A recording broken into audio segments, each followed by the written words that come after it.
Last લેક્ચરમાં આપણે લોકો મોનોસેકેરાઇડમાં ગ્લુકોઝ ભણેલા.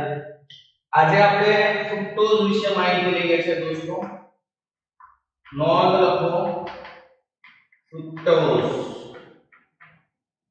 મારા વાલા વિદ્યાર્થી મિત્રો, ફ્રુક્ટોઝ પણ પાકા મીઠા ફળ, શાકભાજી અને મધમાંથી મળી આવે છે. ફ્રુક્ટોઝ કીટોહેક્સોઝ શર્કરા છે. ફ્રુક્ટોઝ કીટોહેક્સોઝ શર્કરા છે એટલે 6 કાર્બન વાળી અને કીટોન ક્રિયાશીલ સમૂહ ધરાવતી શર્કરા છે. દોસ્તો ફ્રુક્ટોઝ સ્ફટિકમય, સ્વાદે ગળી, પાણીમાં દ્રાવ્ય, આલ્કોહોલમાં અલ્પદ્રાવ્ય, આલ્કોહોલમાં અલ્પદ્રાવ્ય અને ઈથરમાં અદ્રાવ્ય શર્કરા છે. ઓકે, તે સ્ફટિકમય, સ્વાદે ગળી, પાણીમાં દ્રાવ્ય, આલ્કોહોલમાં અલ્પદ્રાવ્ય અને ઈથરમાં અદ્રાવ્ય શર્કરા છે. દોસ્તો ફ્રુક્ટોઝના જલીય દ્રાવણનું વિશિષ્ટ પરિભ્રમણ મૂલ્ય સમતોલન સ્થિતિમાં -92 ડિગ્રી હોય છે. ફ્રુક્ટોઝ ના જલીય દ્રાવણ નું સમતોલન સ્થિતિમાં વિશિષ્ટ પરિભ્રમણ મૂલ્ય -92 ડિગ્રી છે. આમ ફ્રુક્ટોઝ વામભ્રમણીય પદાર્થ છે. આમ ફ્રુક્ટોઝ કેવો? વામભ્રમણીય એટલે લીવો. વામભ્રમણીય એટલે કેવો? લીવો પદાર્થ છે. કારણ કે તે સમતલીય ધ્રુવીય પ્રકાશના ત્રણ કોણાવર્તન કઈ બાજુ કરે છે? માઈનસ એટલે ડાબી બાજુ કરે છે. ખબર પડી? સુક્રોઝ અન્ય શર્કરાના કમ્પેરિઝનમાં વધુ ગળપણ ધરાવે છે. એટલે ફ્રુક્ટોઝ અન્ય શર્કરાની સરખામણીમાં વધુ ગળપણ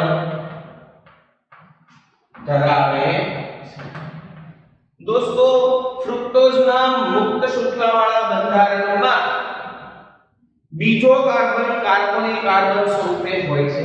આથી એને બીજા કાર્બનને એનોમેરિક કાર્બન કહેવાય. ગ્લુકોઝમાં પહેલો કાર્બન કાર્બોનિલ કાર્બન હતો એટલે ગ્લુકોઝમાં પ્રથમ કાર્બન એનોમેરિક કાર્બન છે, જ્યારે ફ્રુક્ટોઝમાં બીજો કાર્બન એનોમેરિક કાર્બન છે. ખબર પડે છે? ફ્રુક્ટોઝના મુક્ત શૃંખલાવાળા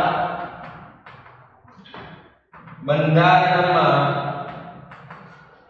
બીજો કાર્બન કાર્બોનિલ કાર્બન સ્વરૂપે હોવાથી તે એનોમેરિક કાર્બન બને. આથી દોસ્તો ફ્રુક્ટોઝનું ચક્રીય બંધારણ દર્શાવવું હોય તો એનોમેરિક કાર્બન અને છેલ્લા અસર કાર્બન વચ્ચે ગ્લાયકોસિલિક બંધ બને. આ ફ્રુક્ટોઝના ચક્રીય બંધારણમાં 4 કાર્બન અને 1 ઓક્સિજન પરમાણુ ધરાવતું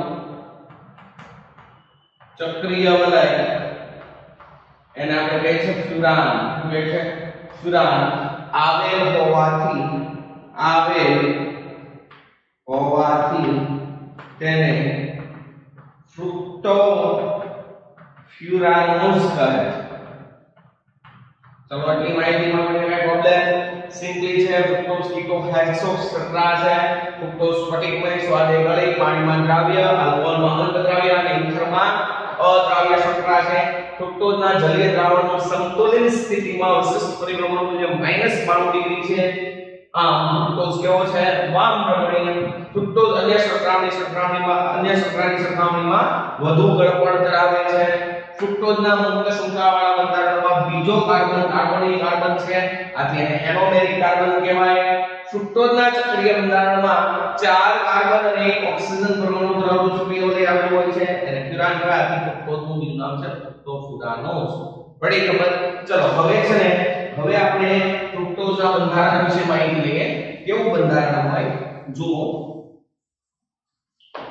દોસ્તો તમને એમના એક્ઝામમાં એમ પણ કે ફ્રુક્ટોઝનો ચક્રીય બંધારણ ફિશર સૂત્ર અને હાવર્ડ સૂત્ર દર્શાવે તો તમારે ટેન્શન નહીં લેવાનું પહેલા મુક્ત શૃંખલાવાળું બંધારણ દોરવાનું આવું હોય CH2OH CO હવે ગ્લુકોઝમાં જે હોય એ મતે ત્રીજા કાર્બન ઉપર COH ચોથા ઉપર CH2OH પાંચમા ઉપર CH2OH અને છઠ્ઠા ઉપર CH2OH અહીંયા તમે કહેવાય 1 2 3 4 5 6 ફ્રુક્ટોઝમાં બીજો કાર્બન કાર્બોનિક કાર્બન હોય એટલે બીજા કાર્બનને એનોમેરિક કાર્બન કહેવાય આ એટલા ત્રણ કાર્બન છે એ કેવા છે કીરા કાર્બન એમાં છેલ્લો અસંગ કાર્બન તો આ બીજો કાર્બન અને પાંચમા કાર્બન વચ્ચે ગ્લાયકોસિડિક બંધ આવી જાય આ OH અહીંયા આવી જાય અને આ O છે એ વચ્ચે આવી જાય એટલે જો આવું હું કરીશ C આ CH2OH ને ધારો કે હું લખું છું જમણી ડાબી બાજુ CH2OH અને અહીંયા લખું છું OH આ OH અહીંયા લખું આ CH2OH છે વચ્ચે O છે એને આમ મૂકો છો આમ બરાબર ચલો પછી અહીંયાથી સ્ટાર્ટ કરો COH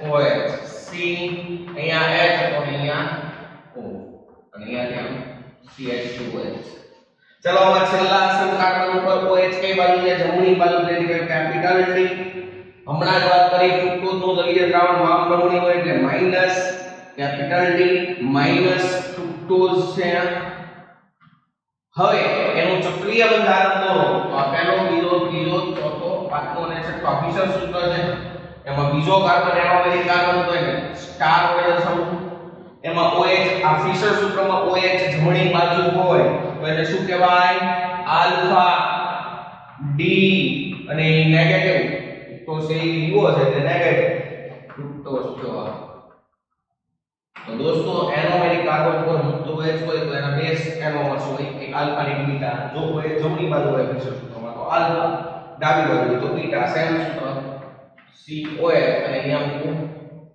CH2OH અહીંયા વચ્ચે ઓક્સિજન ત્રીજો કાર્બન COH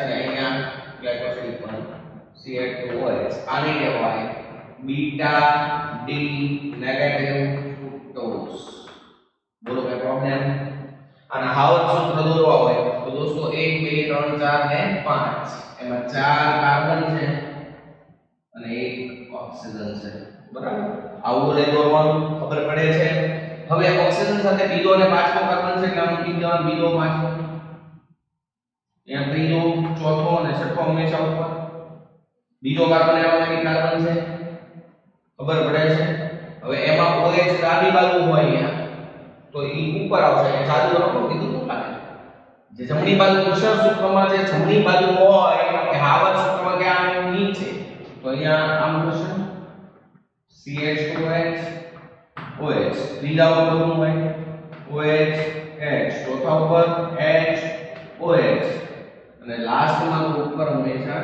CH2OH અને અહીંયા H આ થઈ ગયો આલ્ફા ડી ફ્રુક્ટોઝનો હાવર્ડ સૂત્ર ઓકે સેમ વે આનું દોરવું હોય જો દોસ્તો યાદ જ રહી જવું જોઈએ કમ્પ્લીટલી બીજો ત્રીજો ચોથો પાંચમો અને છઠ્ઠો બીટા હોય તો ઉપર શું હોય OH ડાબી બાજુ અહીંયા સૂત્રમાં ડાબી બાજુ એ ઉપર આવે અહીંયા OH કરું અહીંયા CH2OH કરું ત્રીજા ઉપર OH H ચોથા ઉપર H OH પાંચમા ઉપર CH2OH અને H આ થઈ ગયું બીટા ડી લીવો તો उसનું હાવર્ડ સૂત્ર આપી શકું એની પ્રોબ્લેમ તો દોસ્તો કારણ આપો ફ્રુક્ટોઝ રિડ્યુસિંગ શર્કરા છે તો આ બે બંધારણ દોરવાના કહેવાનું કે ફ્રુક્ટોઝના ચક્રીય બંધારણમાં બીજો કાર્બન એનોમેરિક કાર્બન હોય છે અને એનોમેરિક કાર્બન ઉપર મુક્ત OH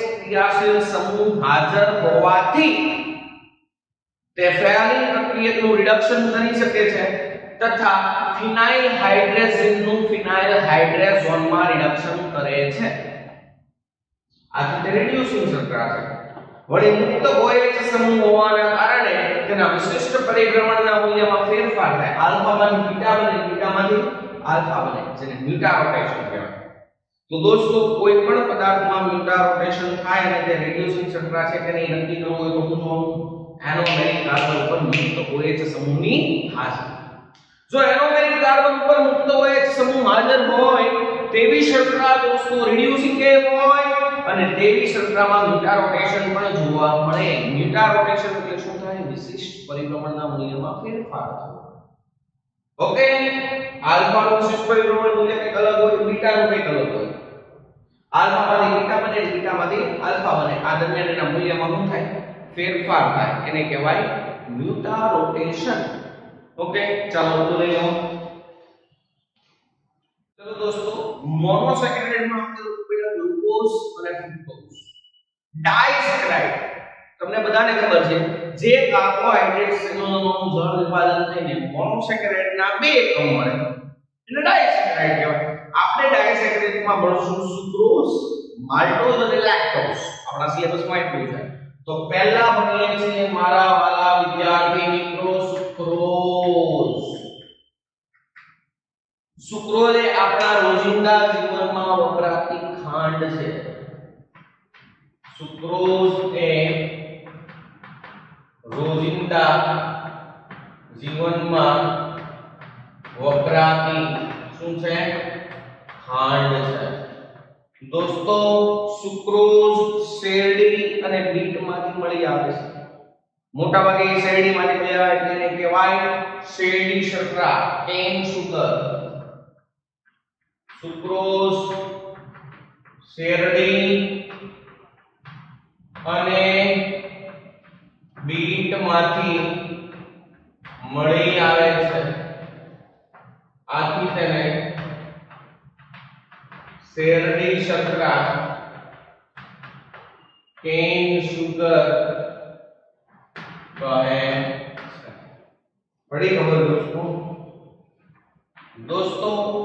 સુક્રોઝ પણ સ્ફટિકમય, સ્વાદે ગળી, પાણીમાં દ્રાવ્ય શર્કરા છે.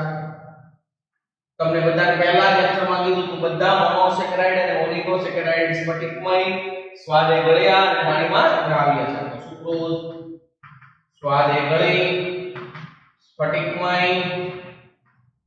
અને પાણીમાં દ્રાવ્ય શર્કરા છે. ઓકે, સુક્રોઝના જલીય દ્રાવણનું વિશિષ્ટ પરિભ્રમણ મૂલ્ય +66.5 ડિગ્રી છે. સુક્રોઝના જલીય દ્રાવણનું વિશિષ્ટ પરિભ્રમણ મૂલ્ય +66.5 ડિગ્રી છે. તો આમ સુક્રોઝ દક્ષિણ ભ્રમણીય કહેવાય. પ્લસ છે એટલે કેવું? દક્ષિણ ભ્રમણીય. ગ્લુકોઝ કેવો? દક્ષિણ ભ્રમણીય. ફ્રુક્ટોઝ કેવો હતો? વામ ભ્રમણીય. સુક્રોઝ કેવો છે? દક્ષિણ ભ્રમણીય. દોસ્તો પ્રાયોગિક પુરાવાઓ સૂચવે છે કે સુક્રોઝના બંધારણમાં આલ્ફા ડી ગ્લુકોઝનો પહેલો કાર્બન અને બીટા ડી ફ્રુક્ટોઝના બીજા કાર્બન વચ્ચે ગ્લાયકોસિડિક બંધ હોય છે. પ્રાયોગિક પુરાવાઓ સૂચવે છે કે સુક્રોઝના બંધારણમાં આલ્ફા ડી ગ્લુકોઝ નો પ્રથમ કાર્બન જે C1 અને બીટા ડી ફ્રુક્ટોઝ ના બીજા કાર્બન વચ્ચે ગ્લાયકોસિડિક બંધ હાજર હોય છે. પ્રાયોગિક પુરાવાઓ સૂચવે છે કે સુક્રોઝના બંધારણમાં આલ્ફા ડી ગ્લુકોઝ નો પ્રથમ કાર્બન અને બીટા ડી ફ્રુક્ટોઝ નો બીજા કાર્બન વચ્ચે ગ્લાયકોસિડિક બંધ હોય. ચલો તો દોસ્તો મારે સુક્રોઝ નું બંધારણ બનાવવું હોય તો પહેલા મારે આલ્ફા ડી ગ્લુકોઝ જોવું પડશે. આલ્ફા ડી ગ્લુકોઝ બનાવવા માટે મારે પાયરેન ચક્ર દોરવું પડશે. પાયરેન ચક્રમાં ઓક્સિજન સાથે પહેલો અને પાંચમો કાર્બન, પહેલો, બીજો, ત્રીજો, ચોથો, પાંચમો અને છઠ્ઠો કાર્બન. આલ્ફામાં મારે OH ક્યાં લેવાનો હોય દોસ્તો? આલ્ફામાં OH ક્યાં લેવાનો હોય? ફિશર સૂત્રમાં OH જમણી બાજુ હોય અને આલ્ફા કહેવાય ને જમણી બાજુથી OH ક્યાં રહે? નીચે, અહીંયા H, અહીંયા OH. બીજા ઉપર H, OH, ત્રીજા ઉપર OH, H, ચોથા ઉપર H, OH, પાંચમા ઉપર CH2OH અને અહીંયા H. આ થઈ ગયો આલ્ફા ડી ગ્લુકોઝ. એના પહેલા કાર્બન સાથે બીટા ડી ફ્રુક્ટોઝ નો બીજો કાર્બન જોડવાનો છે. ને તમને બધાને ખબર છે ફ્રુક્ટોઝ માં એનો એક કાર્બન બીજો કાર્બન અહીંયા લખી બીજો, ત્રીજો, ચોથો, પાંચમો, છઠ્ઠો. બીટા ડી ફ્રુક્ટોઝ દોસ્તો બીટા ડી ફ્રુક્ટોઝ બનાવવો હોય તો એમાં એનોમેરિક કાર્બન પર OH કે બાજુ લેશું? ઉપર. ખબર પડે છે તો નીચે CH2OH, બીજા ઉપર OH, H, ચોથા ઉપર H, OH, પાંચમા ઉપર છઠ્ઠો કાર્બન તો ઉપર CH2OH અને H. મારા વાલા વિદ્યાર્થી મિત્રો બંધારણ દોરતા શીખજો તમે. બંધારણ અગત્યની વસ્તુ છે આ ચેપ્ટરમાં. ચલો હવે અહીંયા આલ્ફા ડી ગ્લુકોઝ નો પહેલો કાર્બન અને બીટા ડી ગ્લુકોઝ ના બીજા કાર્બન વચ્ચે ગ્લાયકોસિડિક બંધ કઈ રીતે બને? તો અહીંયાથી OH કાઢો, અહીંયાથી H કાઢો, પાણી દૂર કરો તો આ વચ્ચે ઓક્સિજન રહી જાય આમ જોડી દો. ખબર પડી દોસ્તો? આને કહેવાય આલ્ફા ડી ગ્લુકોઝ નો પહેલો, વચ્ચે ઓક્સિજન, બીટા ડી ગ્લુકોઝ નો બીજો કાર્બન વચ્ચે C1O2 ગ્લાયકોસિડિક સાર. અને આ બંધારણ થઈ ગયું તો કે ડી અથવા તો સુક્રોઝ. ડી સુક્રોઝ કહેવાય. ઓકે, ખબર પડી? હવે સિમ્પલી વસ્તુ છે આનું સરળ ઉત્પાદન કરો એટલે અહીંયા પાણી નાખો તો ધારો કે અહીંયાથી જોડો તો અહીંયા H જોડે, અહીંયા OH જોડે એટલે આલ્ફા ડી ગ્લુકોઝ મળે ને બીટા ડી ફ્રુક્ટોઝ મળે. આલ્ફા ડી ગ્લુકોઝ માંથી તમને બધાને ખબર છે એમાં મીઠા રોટેશન થાય, આમાં મીઠા રોટેશન પડી બધા. સુક્રોઝ માં એટલી વાત ખબર પડી બધાને કમ્પ્લીટ. જો સુક્રોઝ એ રોજિંદા જીવનમાં વપરાતી ખાંડ છે.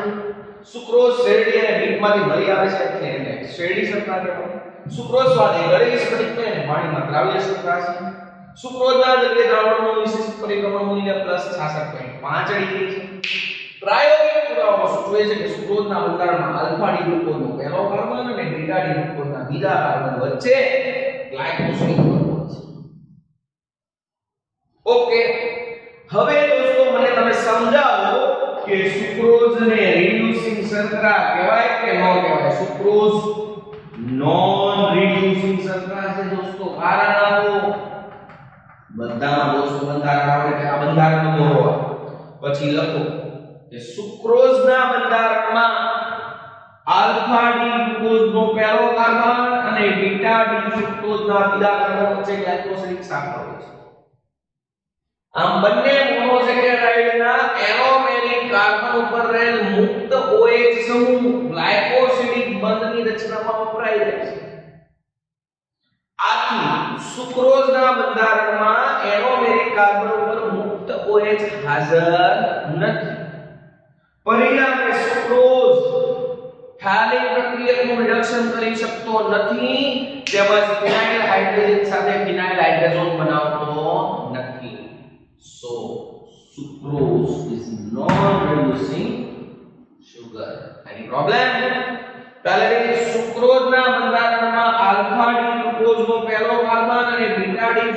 સુક્રોઝના બીજા કાર્બન વચ્ચે ગ્લાયકોસિડિક શાખા હોય છે આથી બંને મોનોસેકેરાઇડના એરોમેરિક કાર્બન પર રહેલ મુક્ત OH સમૂહ ગ્લાયકોસિડિક બંધની રચનામાં વપરાય છે પરિણામે સુક્રોઝમાં એરોમેરિક કાર્બન પર મુક્ત OH સમૂહ હાજર હોતો નથી આથી સુક્રોઝ ફેલિન દ્રાવણનું રિડક્શન કરી શકતો નથી વળે કે ફિનાઇલ હાઇડ્રોજન સાથે ફિનાઇલ હાઇડ્રોજન બનાવી શકતો નથી so sucrose is non reducing sugar બીજી વાત दोस्तों सुक्रोज में अल्फा અને બીટા પ્રકાર નહીં આવે કારણ શું કારણ કે એરોમેરિક કાર્બન ઉપર મુક્ત OH તો છે જ ને જો એરોમેરિક કાર્બન ઉપર મુક્ત OH હોય તો એનો આલ્ફા અને બીટા એરોમેટ્સ માં રૂપાંતરણ થાય એટલે સુક્રોઝ માં મ્યુટા રોટેશન જોવા મળતું નથી મ્યુટા રોટેશન અને રિડ્યુસિંગ શક્તિયા ત્યારે જ બને જ્યારે એરોમેરિક કાર્બન ઉપર મુક્ત OH હોય સુક્રોઝ માં નથી એટલે એ નથી ઓકે ચાલો એટલું લઈ લો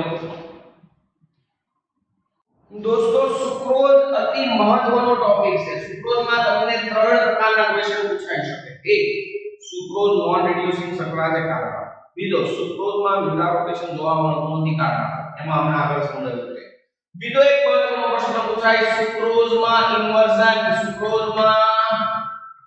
ઇન્વર્ઝન સમજાવો મોસ્ટ ઇમ્પોર્ટન્ટ ઇન્વર્ઝન ને કહેવાય વિપરીતકરણ सुक्रोज में विपरीतकरण समझाओ दोस्तों हमणा बात करी थी कि सुक्रोज ना जलीय द्रावण નું विशिष्ट परिभ्रमण मूल्य +66.5 डिग्री હોય છે +66.5 डिग्री હોય છે આપણે ભણ્યા हमणा વાત કરી दोस्तों सुक्रोज નું મંદ HCl કે મંદ H2SO4 વડે અથવા તો ઇન્વર્ટેઝ ઉત્સેચક વડે જળ વિભાજન કરવામાં આવે તો ડી ગ્લુકોઝ અને ડી ફ્રુક્ટોઝ નું સપ્રમાણ મિશ્રણ મળે છે સુક્રોઝ નું મંદ HCl કે મંદ H2SO4 અથવા ઇન્વર્ટેઝ उत्सेचक वडे जल विभाजन करता डी ग्लूकोज અને डी फ्रुक्टोज दोस्तों डी ग्लूकोज એ દક્ષિણ પ્રમાણે છે ડી ફ્રુક્ટોઝ એ વામ પ્રમાણે છે ડી ફ્રુક્ટોઝ નું સપ્રમાણ એટલે કે HMH નું મિશ્રણ મળે तो શું થાય આ મિશ્રણમાં ડી ગ્લુકોઝ ના દ્રાવણનું વિશિષ્ટ પરિભ્રમણ મૂલ્ય +62.5 ડિગ્રી છે तथा डी फ्रुक्टोज ना द्रावणનું विशिष्ट परिभ्रमण मूल्य -92 डिग्री होवाથી મળતા મિશ્રણનું કુલ વિશિષ્ટ પરિભ્રમણ મૂલ્ય -20 डिग्री થાય -20 डिग्री થાય ओके आ दोस्तों सुक्रोजના જલીય દ્રાવણનું જળ વિભાજન પહેલા વિશિષ્ટ પરિભ્રમણ મૂલ્ય +66.5 ડિગ્રી બરાબર અને જળ વિભાજન બાદ મળતી શર્કરાના વિશિષ્ટ મળતી શર્કરાના દ્રાવણનું વિશિષ્ટ પરિભ્રમણ મૂલ્ય -20 ડિગ્રી છે આ વિશિષ્ટ પરિભ્રમણનું મૂલ્ય ઉલટાઈ થાય તો જો પેલા પ્લસ માંથી માઈનસ થઈ ગયું એને ઇન્વર્ઝન થયું કહેવાય આ સુક્રોઝના જળ વિભાજન પહેલા જલીય દ્રાવણનું વિશિષ્ટ પરિભ્રમણ મૂલ્ય 66.5 ડિગ્રી હોવાથી તથા જળ વિભાજન બાદ મળતા મિશ્રણનું વિશિષ્ટ પરિભ્રમણ મૂલ્ય -20 ડિગ્રી થતું હોવાથી એટલે કે તેમાં વિશિષ્ટ પરિભ્રમણ નું મૂલ્ય ઉલટાવવાની આ ઘટનાને ઇન્વર્ઝન અથવા વિપરીતકરણ કહે છે। અને આ રીતે જે મળતી જે શર્કરા છે મિશ્રણ ગ્લુકોઝ અને ફ્રુક્ટોઝનું મિશ્રણ એને ઇન્વર્ટ સુગર અથવા વિપરીત શર્કરા કહેવાય। અહીં મળતી શર્કરા ગ્લુકોઝ અને ફ્રુક્ટોઝના મિશ્રણને ઇન્વર્ટ શર્કરા અથવા વિપરીત શર્કરા કહે છે। એની પ્રોબ્લેમ તો ઇન્વર્ઝન કોને કહેવાય દોસ્તો? સુક્રોઝના જલીય દ્રાવણનું વિશિષ્ટ પરિભ્રમણ મૂલ્ય પહેલા કેટલું હતું? +66.5 ડિગ્રી બરાબર। હવે સોરી આ અંશમાં ડિગ્રી +66.5 ડિગ્રી બરાબર। પહેલા સુક્રોઝના જલીય દ્રાવણનું વિશિષ્ટ પરિભ્રમણ મૂલ્ય હતું +66.5 ડિગ્રી। હવે જળ વિભાજન તો ડી ગ્લુકોઝ અને ડી ફ્રુક્ટોઝનું મિશ્રણ મળ્યું। હવે એ મિશ્રણમાંથી સમતલીય દ્રુવરૂપ પ્રકાશનું તળાપાત કર્યું તો -20 ડિગ્રી કોણ આવતું? એટલે પહેલા દક્ષિણ ભ્રમણીય હતું, હવે વામ ભ્રમણીય હતા। વિશિષ્ટ પરિભ્રમણનું મૂલ્ય ઉલટાવાની જે ઘટના છે એને કહેવાય ઇન્વર્ઝન। અને આ રીતે મળતી જે શર્કરાનું મિશ્રણ છે એને કહેવાય ઇન્વર્ટ શર્કરા। બોલો કઈ પ્રોબ્લેમ?